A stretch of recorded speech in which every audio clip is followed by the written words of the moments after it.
कि आप अभी तक आप कितनी सर्जरीज परफॉर्म कर चुके हैं और उनका सक्सेस रेट क्या था? अच्छा, यहाँ बिलाल में ना मैं तकरीबन राउंड अबाउट 500 प्लस, मतलब आप इंटरनेशनल स्टैंडर्ड्स के साथ कंपेयर कर सकते हैं हमारे जो रिजल्ट्स हैं यहाँ पे। तो ऐसी क्या वजूहत हुई कि आप आज़ाद कश्मीर को छोड़कर इस्लामाबाद मूव हुए? मेरे पास दो ऑप्शन थे, या तो मैं उधर रह के अपना करियर जो है ना वो बर्बाद कर दूँ। मैं चाहता हूँ आप हमारे नाजरीन के लिए जरा इस चीज को एक्सप्लेन करें कि एंडोस्कोपिक सर्जरीज क्या होती है और जो ओपन सर्जरीज होती है इनमें डिफरेंस क्या है। जैसे आपने सुना होगा अक्सर के बगैर कट के सर्जरी, उससे पेशेंट की जो है फौरन पेन रिलीव हो जाता है और अगले दिन जो है नॉर्मली मैं अपनी रूटीन में पेशेंट्स को डिस्चार्ज करके घर भेज देता हूँ। एक कि वो सर्जरी नहीं करता, दो वो झूठ बोल रहा है। अस्सलाम वालेकुम नाज़रीन, कश्मीर न सिर्फ कुदरती हुस्न से माला माल है बल्कि यहाँ के बासी हुई तकनीकी सलाहियतों से माला माल है। आज की नशिस्त में मैंने अपने साथ जिस मेहमान शख्सियत को दावत दी है, आज मेरे साथ मौजूद होंगे डॉक्टर शाहिद सज्जाद डार साहब। सर, सबसे पहले तो थैंक यू वेरी मच कि आपने अपने मसरूफ़ टाइम में से टाइम निकाला। सर, मैं सबसे पहले पूछना चाहूँगा कि आपका ताल्लुक़ आज़ाद कश्मीर की किस जगह से? बेसिकली तो मैं आज़ाद कश्मीर ज़िला हवेली फॉरवर्ड काउंटा से हूँ और वैसे तो आजकल मुजफ्फराबाद में सेटल हूँ।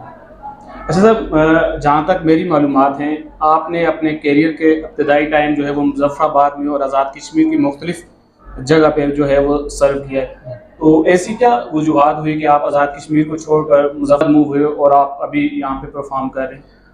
मैं 2017 में पार्ट 2 FCPS पार्ट 2 पास करके, मेरी चूँकि पहले PSC हुई भी थी तो मुझे मुजफ्फराबाद CMH में अटैच कर दिया गया। वहाँ पे अल्हम्दुलिल्लाह मैं 2 साल रहा हूँ, राउंड अबाउट 200 से ज़्यादा सर्जरीज की वहाँ पे। तो फिर जो ग्रेड 18 के लिए दोबारा से PSC हुई तो अल्हम्दुलिल्लाह वो भी मैंने पास किया। तो वहाँ पे फिर मुझे रावलाकोट ट्रांसफ़र कर दिया गया। रावलाकोट CMH के अंदर मैं तकरीबन 1.5 से 2 साल रहा हूँ। वहाँ मैंने अपनी पूरी कोशिश की कि वहाँ पे न्यूरोसर्जरी का कोई सेटअप किया जाए इस्टेब्लिश, लेकिन अनफॉर्चुनेटली सारी कोशिश के बावजूद नहीं हो सका वो। तो जो 1.5 साल में वहाँ रहा मैंने कोई सर्जरी नहीं की। तो अल्टीमेटली अपना कैरियर सेव करने के लिए मुझे ये डिसीजन लेना पड़ा कि मैं फिर पिंडी में हूँ। अच्छा सर, आप आज़ाद कश्मीर के वाहिद एंडोस्कोपिक सर्जन हैं। मुझे आप बताएं कि अल्लाह पाक ने आपको इतनी इज़्ज़त दी, कश्मीर का नाम आप यहाँ बैठ के रोशन कर रहे हैं, अल्लाह ताला ने आपको बहुत इज़्ज़त से नवाजा, बहुत सारी सर्जरीज की आपने।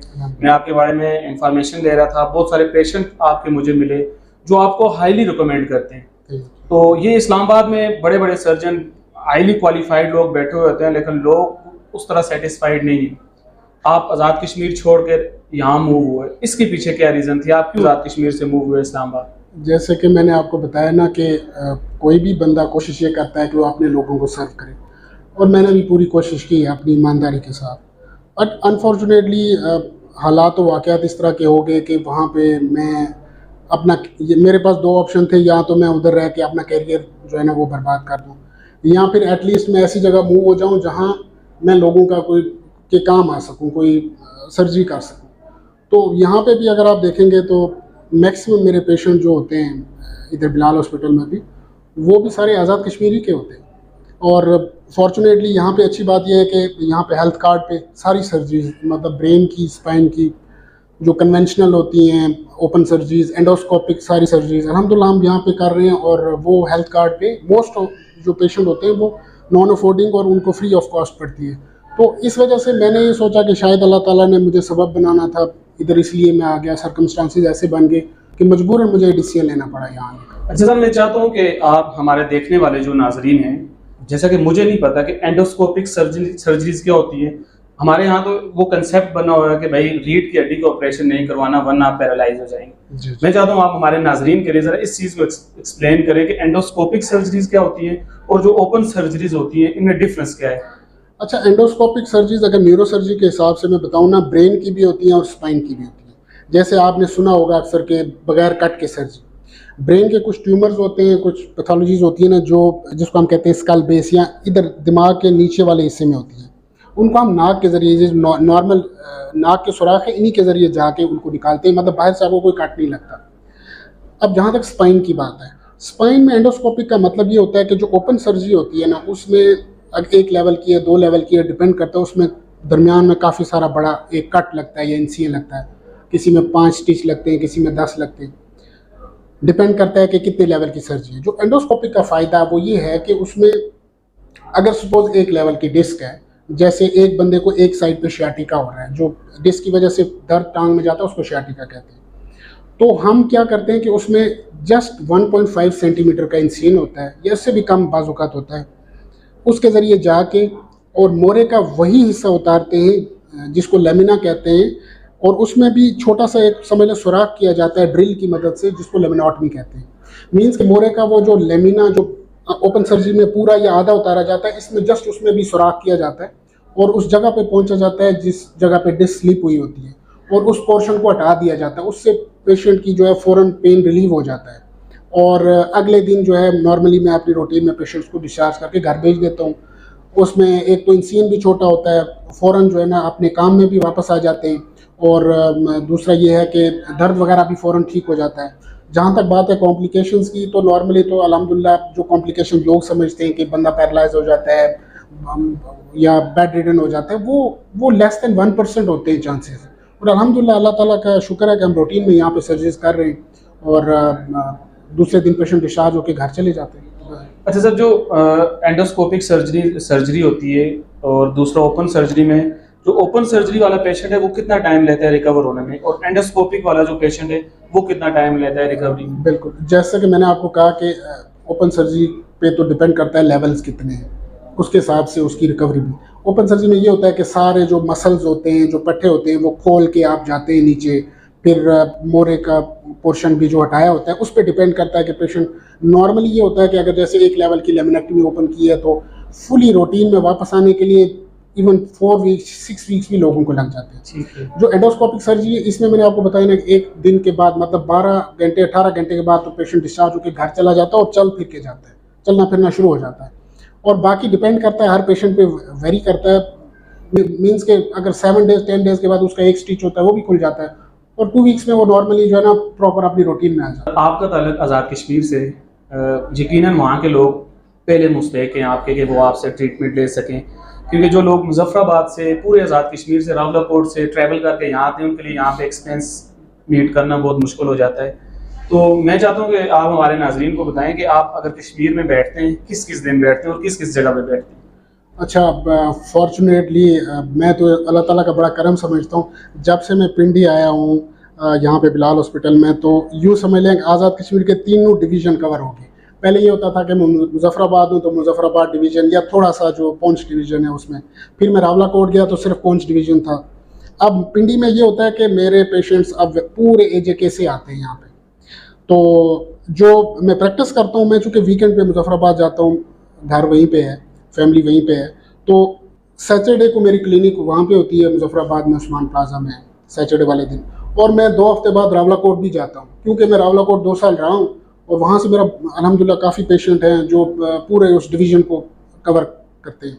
और इसकी बेसिक जो है ना रीज़न भी यही है उधर जाने की, कि अगर सपोज़ मैं वहाँ पे सर्जरी नहीं कर पाया, लेकिन एटलीस्ट मैं जाता हूँ, जिन पेशेंट्स को सर्जरी की ज़रूरत है उनको मैं यहाँ बुला लेता हूँ, जिन पेशेंट्स को सर्जरी की ज़रूरत नहीं होती है तो वो उधर ही ट्रीट हो जाते हैं या मेडिसिन उनको दे दी जाती है, ताकि आपको पता है कि आजकल के हालात में लोगों के लिए ट्रैवल करना, फिर पिंडी आना, यहाँ रहना, मामला बहुत मुश्किल हो जाता है। तो ये समझ लें कि मैं तो अपने आप को ये समझता हूँ कि ये सदका जारिया समझता हूँ कि मैं जाता हूँ। ट्रैवलिंग बहुत ज़्यादा हो जाती है, हेक्टिक हो जाता है, बट मैं करता हूँ। कि आप ये फ्यूचर में प्लान कर रहे हैं कि आप आज़ाद कश्मीर में भी किसी जगह, कोई आपका प्लान है कि हॉस्पिटल्स में किसी जगह आप बैठेंगे, वहाँ पे अपने लोगों को ट्रीटमेंट देंगे? जी जी, अल्हम्दुलिल्लाह मुजफ्फराबाद शहर में एक बहुत ही बेहतरीन सेटअप जो है वो आलमोस्ट कंप्लीट है। जून में इंशाल्लाह इनॉग्रेशन हो जाएगी। AMI या अली मेडिकल इंस्टीट्यूट के नाम से दनी सईदा बन चुका है। तो इंशाल्लाह हम, चूँकि मैं वीकेंड पे जाता हूँ मुजफ्फराबाद, तो हमारा प्लान यही है कि हम वहाँ पे प्रॉपर न्यूरोसर्जरी का सेटअप शुरू करेंगे। मेरे साथ और भी कोलीग्स होंगे और वहाँ हम प्रॉपर न्यूरोसर्जरी करेंगे। इंशाल्लाह जो सर्जरीज यहाँ पे कर रहे हैं हम, वहाँ पे भी वो स्टार्ट करेंगे, और इंशाल्लाह वो बहुत ही बेहतरीन सेटअप। सर, आपके बहुत सारे पेशेंट से मैंने बात की है और बहुत सारी दुआएं वो लोग आपको देते हैं। आप क्या समझते हैं कि ये आपका एहसास नहीं है कि कश्मीर के लोग आपसे इतनी मोहब्बत करते हैं, और अल्लाह पाक ने आपको ये एजाज़ भी बख्शा है कि आप आज़ाद कश्मीर के पहले सर्जन हैं जो एंडोस्कोपिक सर्जरीज कर रहे हैं। अल्हम्दुलिल्लाह, अल्लाह पाक का जितना शुक्र अदा किया जाए। देखें, इंसान तो खाक है। मैं तो ये समझता हूँ कि अल्लाह ताला ने किसी से काम लेना होता है, वो किसी भी बंदे से ले सकता है। ये तो आप पे ख़ास करम है कि अल्लाह आपसे कोई इस तरह का काम ले रहा हो। लोग ऑब्वियसली आते हैं, हम कोशिश करते हैं जितना किसी की वो कर सकें हेल्प। मैं यहाँ पे भी प्रेफर करता हूँ कि मैं हेल्थ कार्ड पे ऑपरेट करूँ। उसकी वजह ये है कि मुझे अंदाज़ा है हमारे एजेके में मैक्सिमम लोग नॉन अफोर्डिंग होते हैं। अब जैसे आप देखेंगे एक एंडोस्कोपिक सर्जरी है डिस्क की, वो लाखों में पड़ जाती है। तो हेल्थ कार्ड पे ये होता है कि वो फ्री ऑफ कॉस्ट, पेशेंट को कोई उसमें पैसे नहीं देने पड़ते। तो मैं तो प्रेफर करता हूँ कि ये समझ लें कि ये सरकारी जिस तरह हॉस्पिटल में काम हो रहा है उसी तरह यहाँ पे कर रहा हूँ, हेल्थ कार्ड पे फ्री होता है पेशेंट के तो लिए। मुझे आप ये बताइएगा कि आप इस इंटरव्यू के बिल्कुल आखिर में आप अपने आज़ाद कश्मीर के लोगों को भी मैसेज देना चाहें, नौजवान जो डॉक्टर्स हैं, जो डॉक्टर बन रहे हैं जेके प्रोडक्शन के तवसत से। देखें, जहाँ तक नौजवान डॉक्टर्स के लिए आप पूछ रहे हैं, तो मैं तो ये समझता हूँ कि देखें, आपकी इतनी आबादी होती है ना, कितने लाखों करोड़ों लोग होते हैं, बहुत सिलेक्टेड लोग होते हैं जिनको इस प्रोफेशन के लिए अल्लाह ताला चुनता है। इंसान की बस की बात नहीं होती, अल्लाह ताला किसी की ब्लेसिंग होती है। तो उसमें ये है कि मेरे उस्ताद कहा करते थे कि जो सबसे इम्पोर्टेंट चीज़ होती है ना किसी भी डॉक्टर या ख़ास करके सर्जन के लिए, वो होती है उसकी नीयत। आपका कितना कॉम्प्लिकेटेड केस हो, कितना मुश्किल केस हो, कितनी ज़्यादा डिफ़िकल्ट सर्जरी होना, अगर सर्जन की नीयत अच्छी है ना, उसका आउटकम हमेशा अच्छा होता है। और अल्हम्दुलिल्लाह मैंने ये समझ लें एक्सपीरियंस किया है। इतने साल हो गए, मैं FCPS के मुझे तकरीबन 7 साल हो गए। तो सबसे इम्पोर्टेंट चीज़ है कि आप पेशेंट को किस नीयत से ट्रीट कर रहे हैं, ये सबसे इम्पोर्टेंट चीज़ होती है। अच्छा सर, मैं अगर आपको रफ फिगर बताएं कि आप अभी तक आप कितनी सर्जरीज परफॉर्म कर चुके हैं और उनका सक्सेस रेट क्या था? अच्छा, यहाँ बिलाल में ना मैं तकरीबन राउंड अबाउट 500 प्लस, मतलब 550 के राउंड शायद की होंगी यहाँ पे सर्जरी सिर्फ बिलाल हॉस्पिटल के अंदर। और अल्हम्दुलिल्लाह अगर आप उसको कंपेयर करेंगे इंटरनेशनल स्टैंडर्ड्स के हिसाब से ना, जो हम कहते हैं मोर्टेलिटी मॉर्बिडिटी, तो उनके इक्वल ही है। मोर्टेलिटी को अगर आप देखेंगे तो मे बी वो लेस देन 1% होगी या 1% होगी मैक्सिमम 500 से 600 में। बाकी छोटी मोटी कॉम्प्लिकेशंस होती हैं। सर्जरी का एक रूल होता है कि अगर कोई सर्जन ये कहे ना कि उसने कॉम्प्लिकेशन उससे नहीं हुई, तो उसमें 2 ही चांसेस हैं, एक कि वो सर्जरी नहीं करता, 2 वो झूठ बोल रहा है। तो complications are part of surgery, वो होती हैं। वो दुनिया में किसी भी जगह पे आप सर्जरी करें कॉम्प्लिकेशन होती है, लेकिन अल्हम्दुलिल्लाह अल्लाह का पाक का बड़ा करम है, शिफा वो देता है लोगों को। तो हम कोशिश करते हैं अल्हम्दुलिल्लाह, बड़ा अच्छा, मतलब आप इंटरनेशनल स्टैंडर्ड्स के साथ कंपेयर कर सकते हैं हमारे जो रिजल्ट्स हैं यहाँ पे जो सर्जरी। मैं सर इस इंटरव्यू के बिल्कुल आखिर पे एक बात कहना चाह रहा हूँ कि मैं काफ़ी दफ़ा आपके पास मैंने विजिट की और बहुत सारे और डॉक्टर्स के पास भी मैं गई हूँ, लेकिन जिस तरह आप पेशेंट को ट्रीट करते हैं, जितना आप टाइम देते हैं और जितना आप मोटिवेट करते हैं, मैं आपका उन तमाम पेशेंट के बिहाफ पे शुक्रिया अदा करना चाहता हूँ जिनकी उम्मीद की किरण आप बनते हैं। तो thank you very much sir, आपने आज टाइम निकाला, आपने हमें टाइम दिया। My honour. इस प्लेटफॉर्म से हम हमेशा कोशिश करते हैं कि कश्मीर का मुस्बत चेहरा आपके सामने ला सकें। अगली नशिस्त में किसी और जगह से किसी और टैलेंटेड कश्मीरी नौजवान से आपकी मुलाकात करवाएंगे। तब तक इजाज़त दीजिए, अल्लाह ने